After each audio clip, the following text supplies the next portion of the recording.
ज़्यादातर जो केसेस हैं वो इस तरह के आ रहे हैं कि पत्नी अपने पति को प्रेमी के साथ मिलकर इस दुनिया से विदा कर देती हैं। दोस्तों, इसी तरह का मामला उत्तर प्रदेश के प्रयागराज से सामने आता है।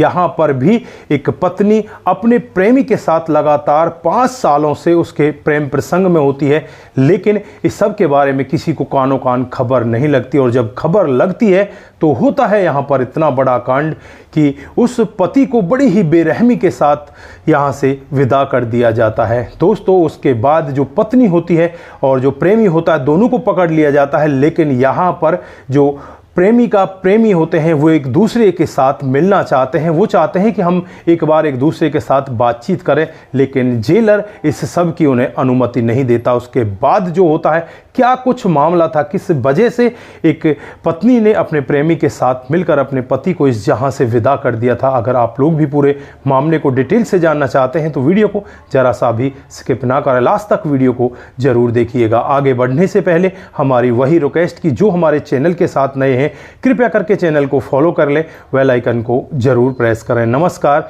जय हिंद। आप देख रहे हैं APH न्यूज राहुल रावत के साथ। दोस्तों, आज की जो हकीकत की घटना आप लोगों को बताने जा रहा हूं, ये उत्तर प्रदेश के प्रयागराज जहां पर अभी कुंभ लगा था, उसी का थाना शंकरगढ़ है, जमुना पार का ये मामला होता है। दोस्तों, यहां की रहने वाली संध्या ठाकुर जो अपने पति रवि सिंगूर उर्फ सोनू के साथ बड़े आराम से रहा करती है। काफी दिन पहले इनकी शादी हो जाती है। दोस्तों, 19 सितंबर शाम को जो रवि सिंगूर होता है वो अपने घर से खाना देने के लिए मजदूरों को खेत पर जाता है, लेकिन उसके बाद वापस ही नहीं लौटता।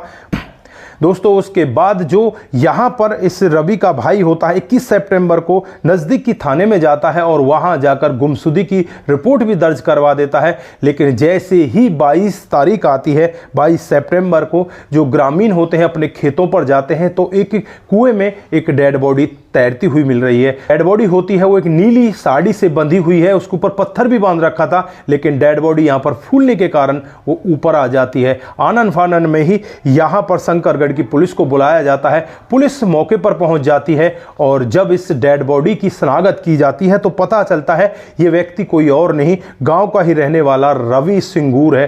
दोस्तों, जब रवि के बारे में घर वालों को पता चलता है तो दहाड़े मार मार कर घर वाले रोने लगते हैं। जो पत्नी होती है सबसे ज्यादा दहाड़े मार मार कर रो रही होती है। वो कहती है कि मेरा तो सब कुछ छिन चुका, अब मेरा इस जहां में कुछ भी नहीं रहा, मैं भी इनके साथ मर जाना चाहती हूं।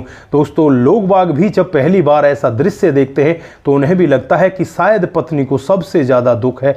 लेकिन यहां पर जब पुलिस अपनी जांच पड़ताल में लगती है, आसपास के लोगों से बातचीत करती है और यहां पर CCTV कैमरों का भी सहारा लिया जाता है, लेकिन कहीं से भी कोई खुलासा होता हुआ नजर नहीं आता।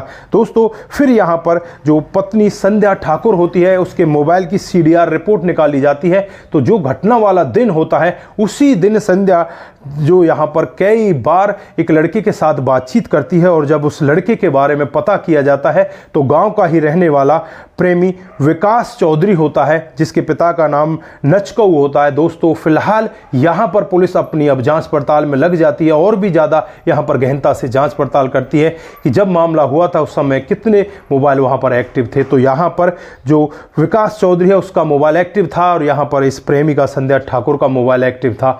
अब यहाँ पर विकास चौधरी को गिरफ्तार कर लिया जाता है, संध्या ठाकुर को भी गिरफ्तार कर लिया जाता है। दोनों को गिरफ्तार करने के बाद जब पुलिस अपनी सख्ती के साथ इनसे पूछताछ करती है तो एक ऐसा सत्य वहां पर दिखाई देता है जिसे सुनकर हर कोई व्यक्ति दंग हो जाता है।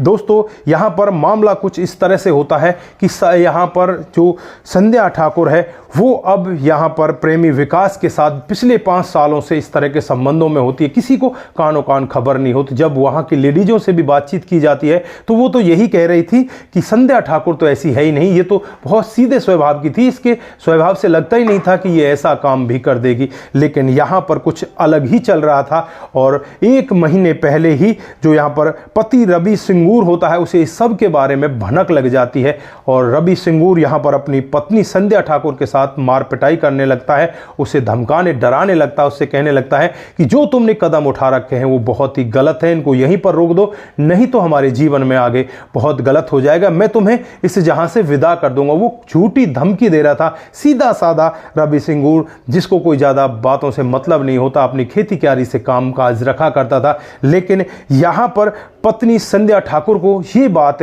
नागवारा लगी और वो यहाँ पर एक ऐसा कदम उठा देती है, अपने प्रेमी विकास चौधरी के साथ मिलती है और उससे कहती है कि कहीं ऐसा ना हो रवि हमें इस जहां से विदा कर दे, उससे पहले हमें ही उसे इस जहां से विदा करना पड़ेगा। दोस्तों अब ये यहाँ पर एक टाइम का और एक डेट का इंतजार करने लगते हैं और 19 सितंबर को जब रवि सिंगूर घर से खाना लेकर मजदूरों के लिए खेतों पर जा रहा था, शाम का समय होता है, तभी यहाँ पर जो पत्नी होती है संध्या ठाकुर अपने प्रेमी विकास चौधरी के पास फ़ोन करती है और उससे यही कहती है कि वो अकेला गया हुआ है, तुम फटाफट खेतों के रास्ते में चले जाओ और उसे रास्ते में ही ख़त्म कर दो। दोस्तों होता भी कुछ ऐसा ही है, विकास चौधरी अपने साथ खुरपियाँ लेकर जाता है जिससे खुदाई गुड़ाई नराई वगैरह की जाती है। ऐसी बहुत तेज धार खुरपिया होती है, उस खुरपिया को लेकर जाता है और रात को करीब 8:30 बजे का वक्त रहा होगा जब इन दोनों की मुलाकात होती है, रवि सिंगूर की और प्रेमी विकास चौधरी की। तो यहाँ पर जो विकास चौधरी है रवि सिंगूर के ऊपर पीछे से खुरपिये से वार कर देता है।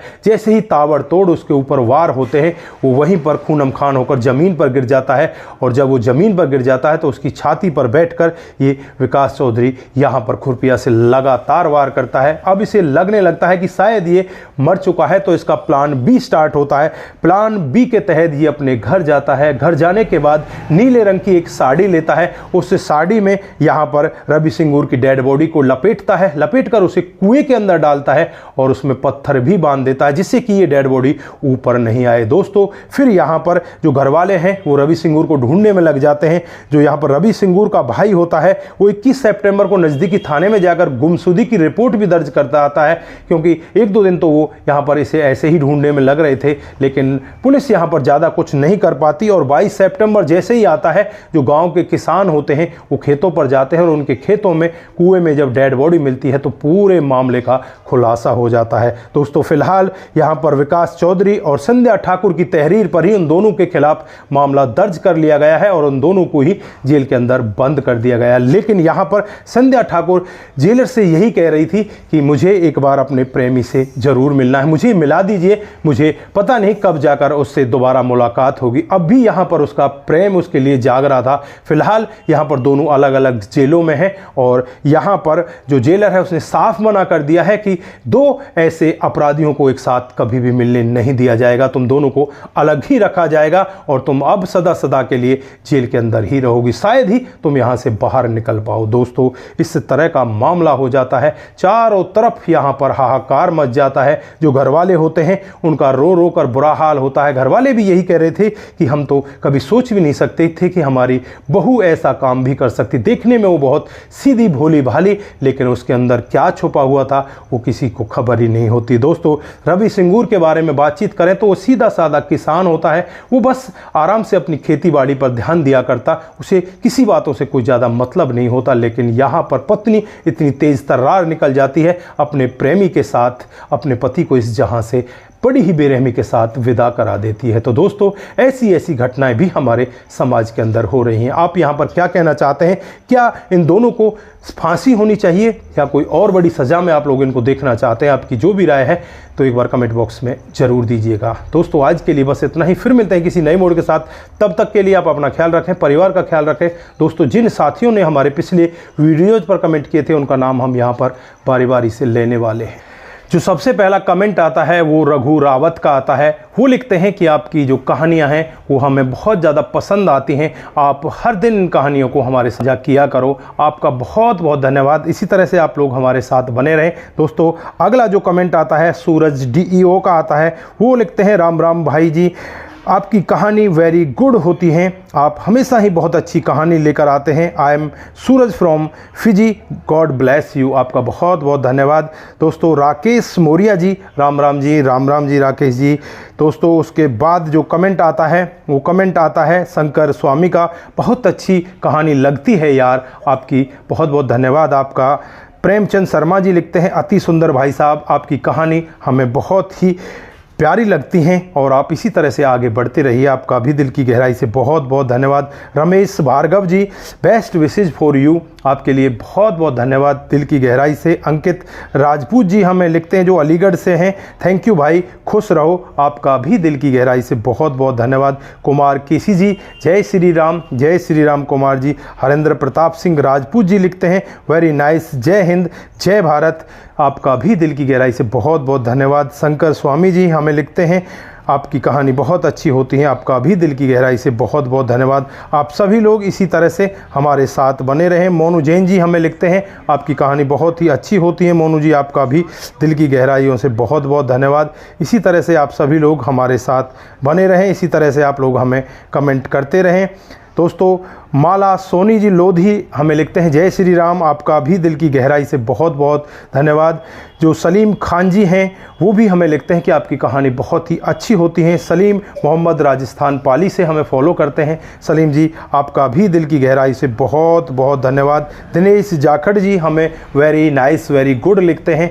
आप सभी दोस्तों का दिल की गहराइयों से बहुत बहुत धन्यवाद। आप सभी लोग इसी तरह से हमारे साथ बने रहें, इसी तरह से आप लोग हमें देखते रहें। दोस्तों, अगला एक और कमेंट हमारे साथ आता है, पार्थ चौहान का आता है। वो लिखते हैं कि आपकी कहानी बड़ी ही मज़ेदार होती हैं, आप हर दिन इन कहानियों को हमारे साथ साझा किया करो। तो आप सभी प्रेमियों का बहुत बहुत स्वागत है। आप इसी तरह से हमें प्रेम करते रहें, इसी तरह से आप लोग हमारे साथ जुड़े रहें और इसी तरह से हमारे कमेंटों को हमारे साथ में साझा करते रहें। दोस्तों, इसी तरह से अपने कमेंटों को हमारे साथ में साझा करते रहें और इसी तरह से आप अपने कामकाज को करते रहें। दोस्तों, आप सभी से हमारी यही रिक्वेस्ट है कि आप अच्छे से अपने जीवन को आगे चलाएं और अपने परिवार के साथ रिश्तों की अहमियत को निभाते हुए आगे बढ़ते चले जाएं। आप सभी का दिल की गहराइयों से बहुत बहुत धन्यवाद। नमस्कार, जय हिंद